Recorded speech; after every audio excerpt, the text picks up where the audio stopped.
Good evening, everyone. We would like to welcome everyone to this presentation of the first recommendations from the Oregon Ridge Master Plan. We're excited to be at this point. There's been a long process.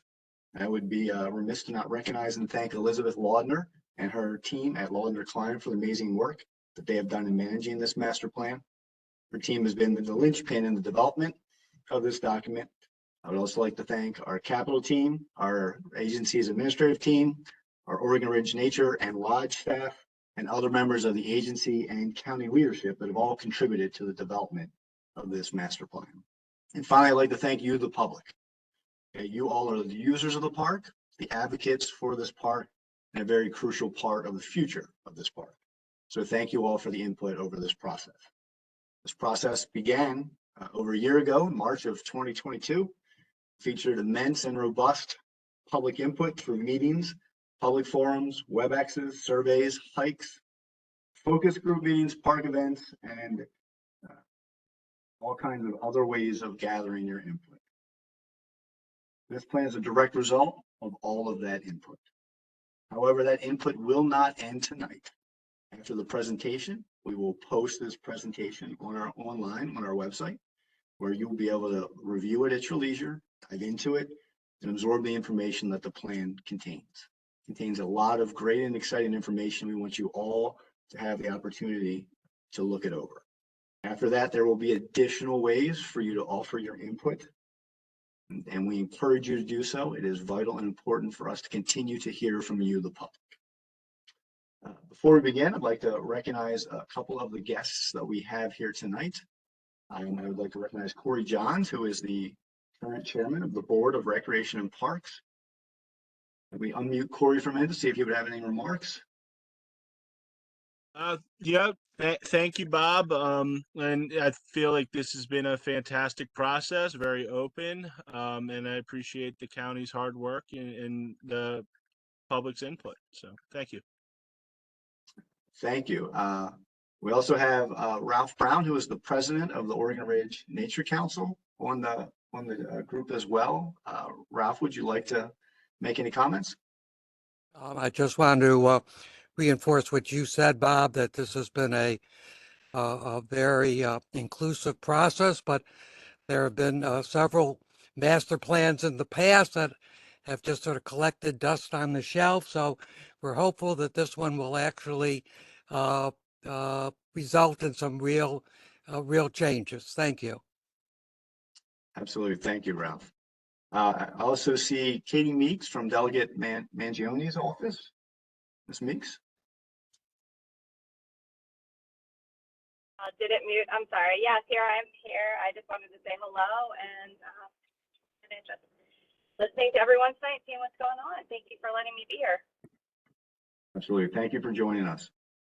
And I see Molly from Senator Hedelman's office.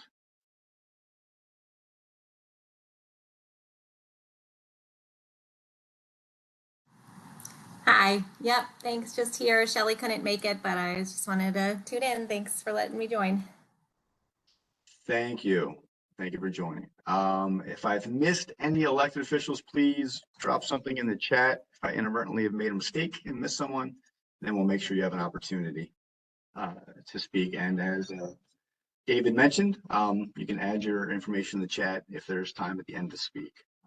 With that, we're pleased to turn this presentation over to Elizabeth Laudner from Laudner Klein. Thank you, and I'm unmuted, correct? You can all hear me? Okay, super. Thank you all for giving up such a beautiful evening tonight for a quick overview. I want to walk through what the document is, how to access it, and just give you a high level sense of what we've pulled together. We've had a terrific team. I'm the pinnacle on the team, but I couldn't have done it without all the team members and their expertise. And most importantly, we couldn't have done it without all of you, because many of you, if not all of you, have attended meetings, you've sent us emails, you've provided materials. It's just been an extraordinary collaborative approach, and I just am so grateful for all of that. I will walk through what we have, and then when you read the documents, we're looking forward to hearing your comments and critiques. Just as a high level, the plan is some of the staff will laugh, and that's why it took us so long to get to this point to you. One of the appendices is 500 pages. That's only because it includes all of the documentation for all of our public engagement activities. But it is a big document. The plan itself is about 150 pages, and it's supported by 5 appendices. Much of the material in the appendices you saw at the meeting in October and in November, but at that time there were still drafts and you didn't really have a chance to really get literally into the weeds on some of those. And so those documents are going to be posted on the web along with the plan itself. Appendix 1 is the cultural context, and I again really want to thank in particular Charlie and Linda Davis for helping us update the history and correcting some errors that had been handed down through generations of plans. So that talks about the context of the site. The natural resources is what ESA worked on with Leslie Wood and Mark Burchick. Many of you spoke with him at the table in October at the Lodge. Built conditions, we worked with MTFA Architecture and our firm Lardner Klein and RK&K, the engineers out of Baltimore, to just understand what was in the park today, whether it was infrastructure, roads, buildings, playground equipment. Margaret Bailey out of CHM, out of Boston, did a recreation demand review and looked at comps and other offerings in your market region. And then, as I said, the public engagement just documents all the outreach that we did. The plan itself, about 120-page document, has 3 sections. If you do nothing else, read the executive summary.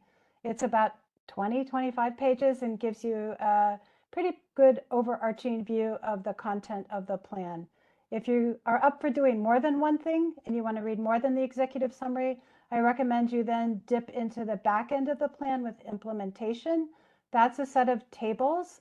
And as we all know, in public work, the budget is the action of the policy. This implementation layout is what is the action portion of the plan. So you can read all sorts of lovely thoughts about what should happen here, but this is where the rubber does hit the road in the implementation recommendations. So we'll be interested to see if you agree. And if we've missed things, please speak up. After those two, the place is a very high-level summary of those 5 appendices, just to give you a taste of what's in each of those documents. And then the recommendations, the third portion of the plan, is what we call the main course. It has the framework with the vision and guiding principles, the overall concept, if you remember, we were alluding to in October and November with the various core areas, recommendations for natural resource management in the park, better circulation, improved infrastructure, better wayfinding, and then specifically, how does the area within each core be enhanced, improved, or reinvigorated? I just want to reiterate, this was as an extraordinarily open process. And just to remind you, we did interviews and focus groups. We had online survey questionnaire. It was not scientific, so I should change that to questionnaire. We did Spanish outreach, bilingual Spanish work with the Latino conservation effort and the story time. We had the event in October trying to reach some other folks, and then a series of meetings all along here. And it's still ongoing. This should actually have an arrow because we're still talking now and trying to make sure that this plan is something that you all embrace and can believe in and become advocates for in the future. As again, a high-level overview, the plan framework is composed of a vision statement, protect, restore, enhance, and educate. And then there's supportive text in the plan that explains what those 4 words mean in the context of the plan. And then we developed guiding principles, which we shared with you at the November meeting, that whatever outcome of this plan recommendation, any of those should ensure that all are welcome. We should practice stewardship. We should enhance nature-based discovery, education, and play. Anything that is recommended in this plan should maximize economic viability and access, host the performing arts and social events, enhance access in terms of circulation, and improve infrastructure. And again, this was our early organization of the plan, and this has remained consistent as we developed more detailed recommendations. There's the terrace core. This is Shawan Road right here, Cuba Road, the ball fields, the nature center, the quarry, the lodge, and we're calling that the terrace core. And that's primarily the developed area of the park, and the plan recommendation retains that use and refreshes it. It doesn't really add new uses, but it refreshes the existing uses. The conservation core, this is the ridge itself of Oregon Ridge, and this is the Baseman Run right here, and this is Baseman Run watershed, and all of this area is to be a very lightly touched area. As we discussed in November, it would be hiking, foot traffic only, and minimal development, nothing really beyond trails and trail accessories like trailheads or bridges in this portion of the park. And then there's this section that needs a better name, and we need help with a better name, but right now we're calling it the between cores. It's the north face from the ridge going down to the toe of the slope towards the lodge. And that is also lightly touched, although there will be more development where that seam is between the between cores and the terrace core, particularly in the area around the quarry lake, maybe a boardwalk. This is also where the soils are that can allow for septic for bathrooms. Currently, that's what's working with the lodge, so there may be some incursion in that area for good soils for septic work. In terms of very big moves and big recommendations, the plan has significant pages devoted to an enhanced trail network. We spent a lot of time in the park documenting what the trail system is. We spent much of a day with Ralph Brown and Keith Rosensteel learning from them about what their concerns with the trail system. And the big moves in the trail recommendation is to retain much of the sensibility, but reconfigure it so that they're more sustainable. So where you see gray lines, that's sort of the old red trail. Where you see the gold line, it's saying, let's make a ridge trail and just realign it a bit to make it more sustainable and absorb the existing trail. Where there's the red loop right here, we're suggesting making a paved, ADA accessible walking loop. Here's the lodge area, the quarry lake, the nature center where it would be moved to, and the existing nature center. So this doesn't get into the hillside at all. It stays on the terrace, but it just provides a place for people that are less able or small or have short legs where they could walk on a paved trail and do a circuit. Whether it's a kid learning to ride a little two-wheel bike with training wheels or someone walking who's not able to handle the hillside over here. Similarly at Cuba Road, eventually long-term, there could be a similar paved loop. And then the big move here is a perimeter trail, this green, which begins to connect on the perimeter of the park, but on the inside of Baseman's Run around. There's a lot of text to help you understand it. There are recommended trailheads associated with parking in these yellow dots, but we'll be interested if you dive into the trail discussion to hear your reaction to it. The education zone, this is the notion of rebuilding the nature center. Our architect and engineer on the team said it really didn't make sense where the current nature center is to keep it where it is, but we should rebuild it. So this is just to orient you. This is the quarry lake here. And this is the existing Kurtz Lane entrance. One of the big moves is long-term realign Kurtz Lane. This is where the current road is, where the bridge is that floods. It's difficult to raise it because it has a historic building next to it right here. So realign it. And then there's, again, we talked about it in November, the idea of an internal vehicular road that would connect the nature center to the lodge. Allows you to put some parking pods off of that in small areas, add a small pavilion and a playground here. Moves the nature center to the quarry with a boardwalk where you could build a wetland on the inside of the boardwalk. Since you have such steep sides on the quarry, that's not happening naturally, but it could be a great teaching lab. Expand the parking a little bit. The dark gray is what you could do initially. The light gray is protecting area that it could be expanded should it be needed. Right now, the parking shown here is what we think the program needs, but you may not have to build it all. And then repurpose the existing nature center as a trailhead and information center. So there's more text again, but that's sort of the big moves that are happening for the education zone. Similarly, for the performance event zone, the lodge, again, through the assessment of the architecture firm and the engineering firm is not cost effective to upgrade that lodge. You would lose any character that it had by trying to get air conditioning in there and fire suppression.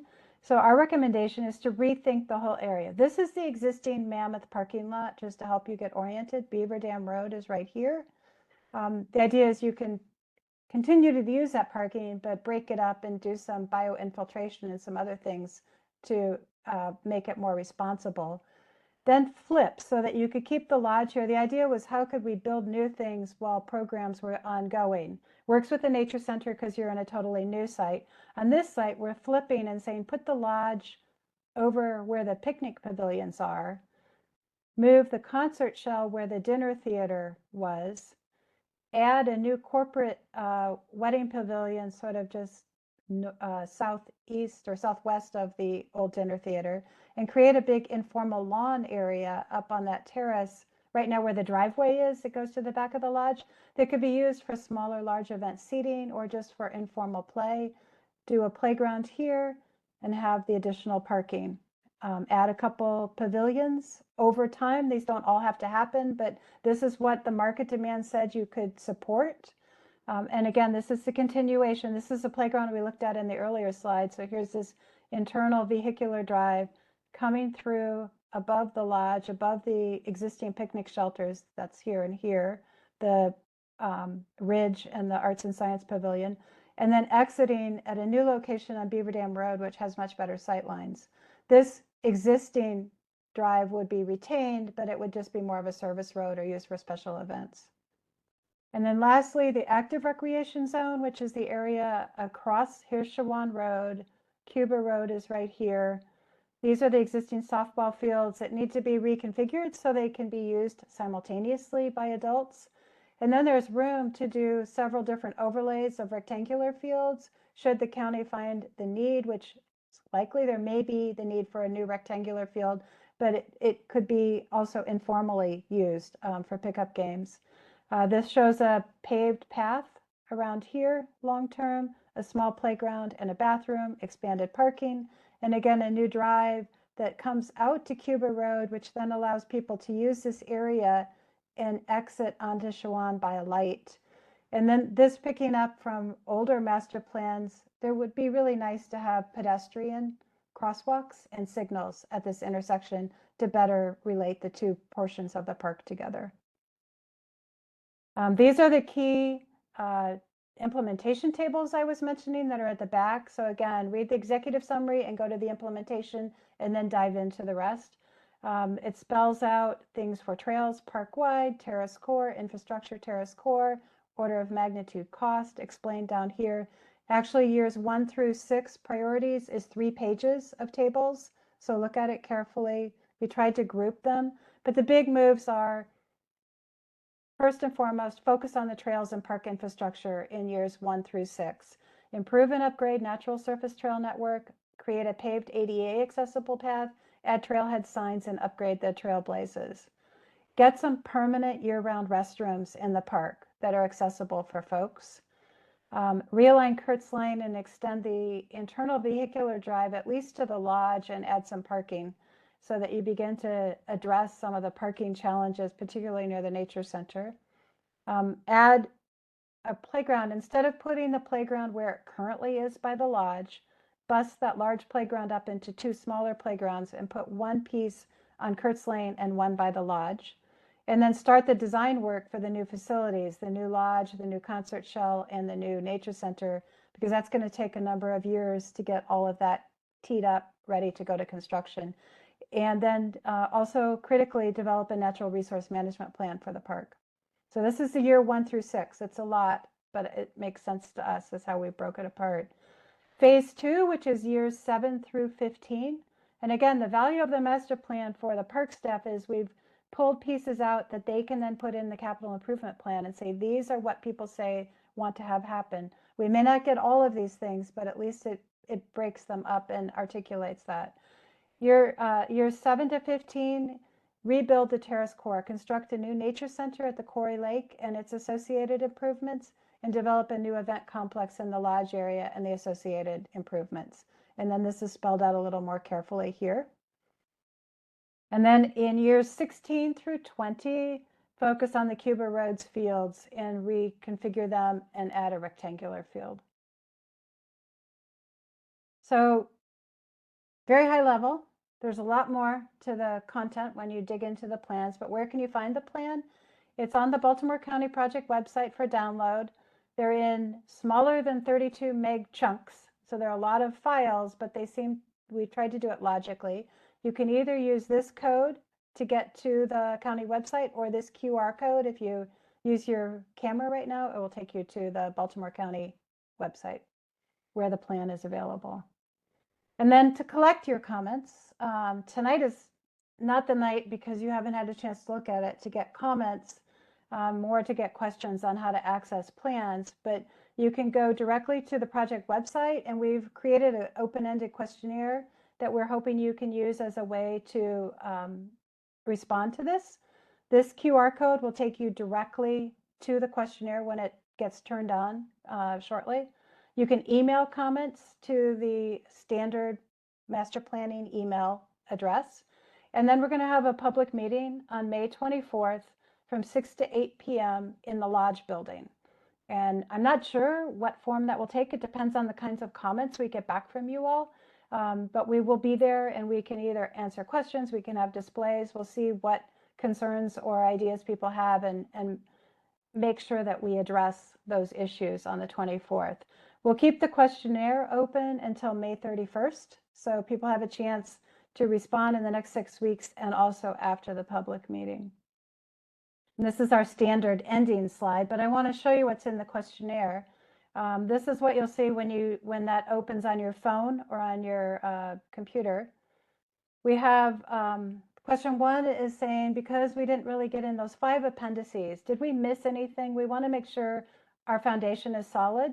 So if you think we missed something or misstated something, or you think it's really solid and we're building on a good understanding of the park, this is what we're trying to get a sense from you. Yes, we nailed it. No, you've got work to go, hours and hours and miles, and what kind of open-ended comments, if any, you wish to add. Then we ask you about the trail network. Does the enhanced trail network plan appeal to you in the way we've broken it up, the way it's configured, the trailheads, the access? Yes, no, and then there's room to add comments. Similarly, for the education zone, moving the nature center to the Quarry Lake, again, read the text. Does it appeal to you? Yes, no, and then open-ended for comments. Performance event zone does the same. Read the text. There's a lot of explanation about the program and all the work that's gone into it, some examples of other buildings that could be used as a model.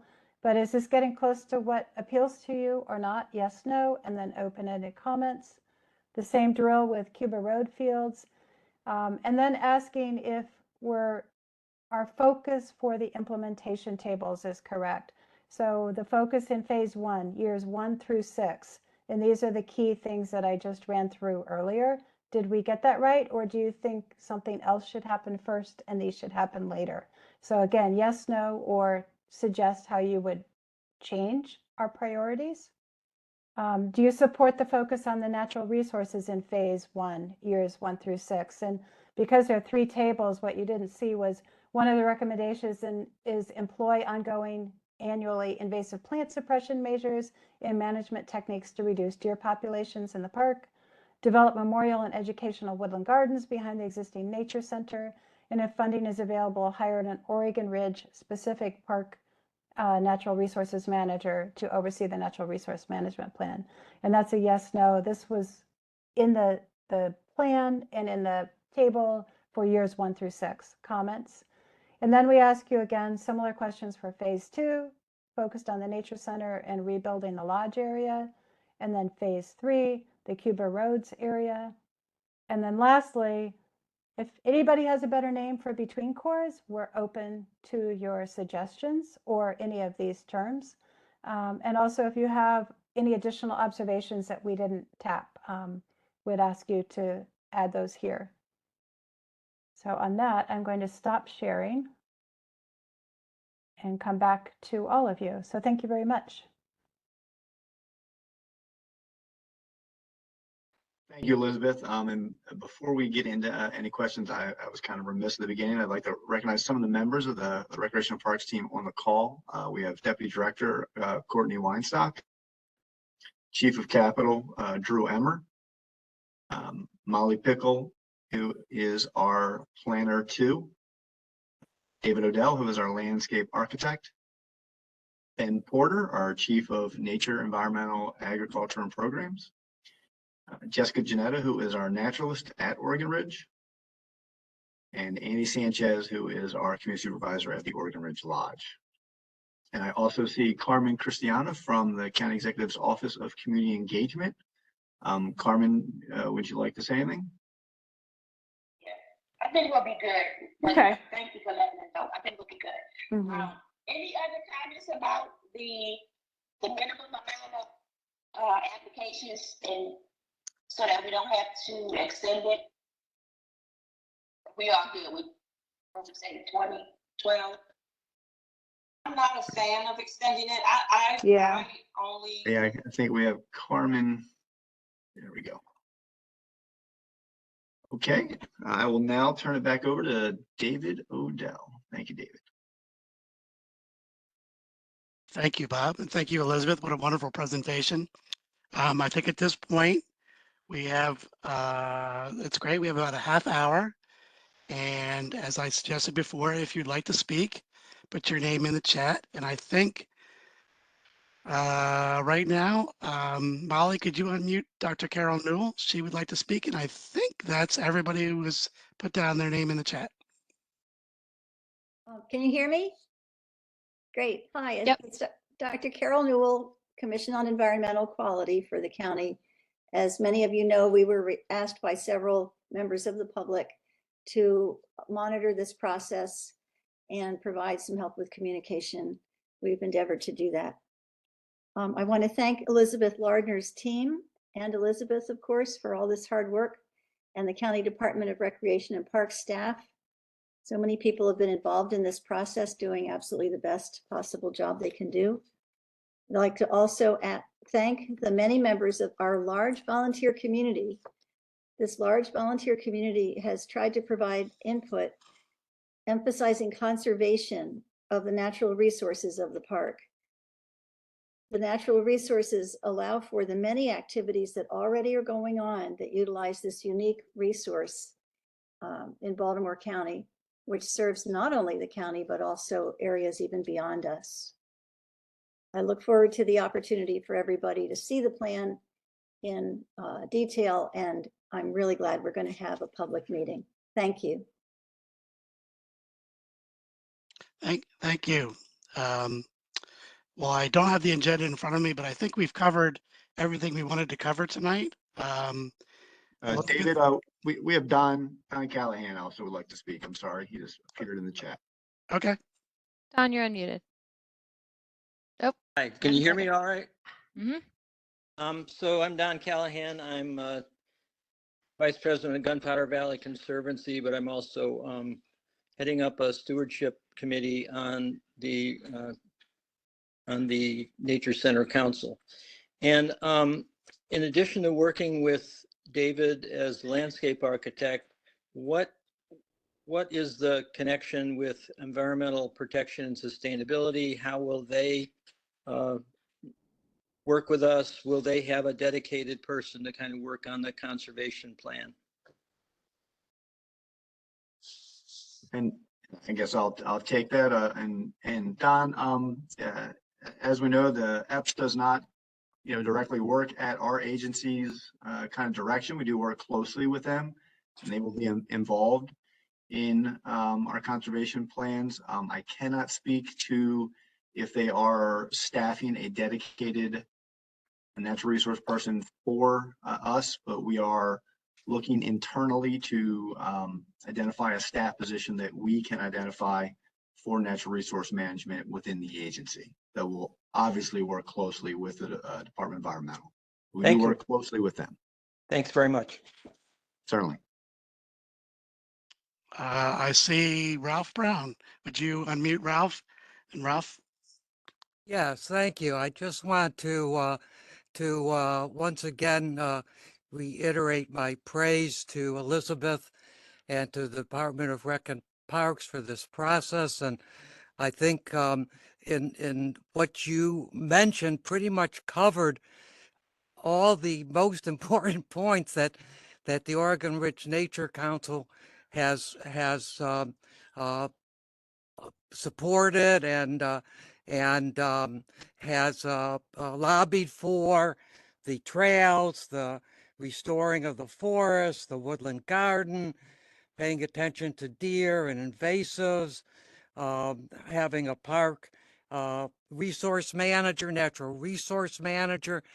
These are just, I couldn't ask for more. It's just a wonderful plan. So I just, and as I mentioned, right at the beginning, I mean, there have been other assessments done at Oregon Ridge, and often nothing is followed through. But I must say that I and our council is very optimistic. I've met with Bob, I've met with Courtney, I certainly have met with Elizabeth on many occasions, and I've listened to the county executive, and I just have a really good feeling that the stars are sort of aligning and that we're actually going to get some wonderful things done at Oregon Ridge. So thanks to all of you. Thank you for your comment, Ralph, and thank you for all your help. So there is a comment from Brian Bernstein. I'll probably turn this over to Elizabeth, but I would like to say over the next 4 or 5 weeks, there's 950 pages of information. So a lot of your questions, this kind of question, I think is available, and the answers will be in those documents. But Elizabeth, Brian would like to know if there's any additional trails being proposed for the Conservation Corps. Thanks, Brian. Yes, there are. There is currently no legitimate county-sanctioned trail in the western portion of the Conservation Corps.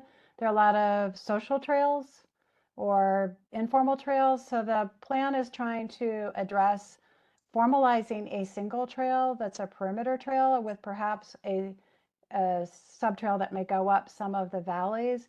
It's also looking right now at pulling the trail so it doesn't have to cross back and forth over Basements Run. It goes along the edge.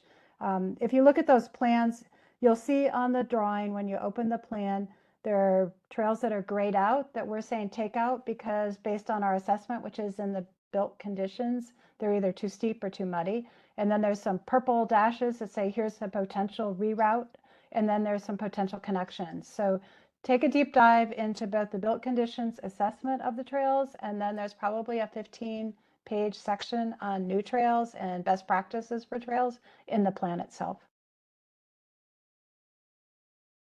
Nancy Funk would like to know how to access the report.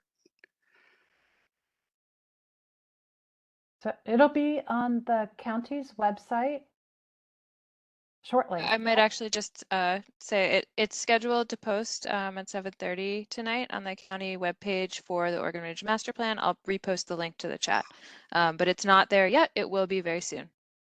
Thanks, Molly. Thank you, Elizabeth. I think that's the end of the comments. Bob Smith, would you like to conclude the meeting?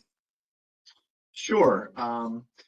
And I'll just add one piece to kind of echo what Ralph Brown has indicated. There are often in any organization plans and ideas and concepts that may stall and may just be done. We certainly do not want that with this plan. Everyone has put a tremendous amount of time and effort from Elizabeth's team through the Recreation Parks team all the way to the public. It is vital we move forward on improvements at this site. And one of the key differences in this case is we are already allocating money towards these projects in Oregon Ridge. So we are moving on this because I wholeheartedly agree with Ralph. We do not want a plan to not come to fruition. So again, I just want to thank all of you, all of the team members here at Recreation and Parks, Elizabeth's team as well for all the hard work they've done. We think we're putting forward a fantastic plan and we're excited to get it moving forward. So again, thank everyone for their time tonight. And we will close the meeting.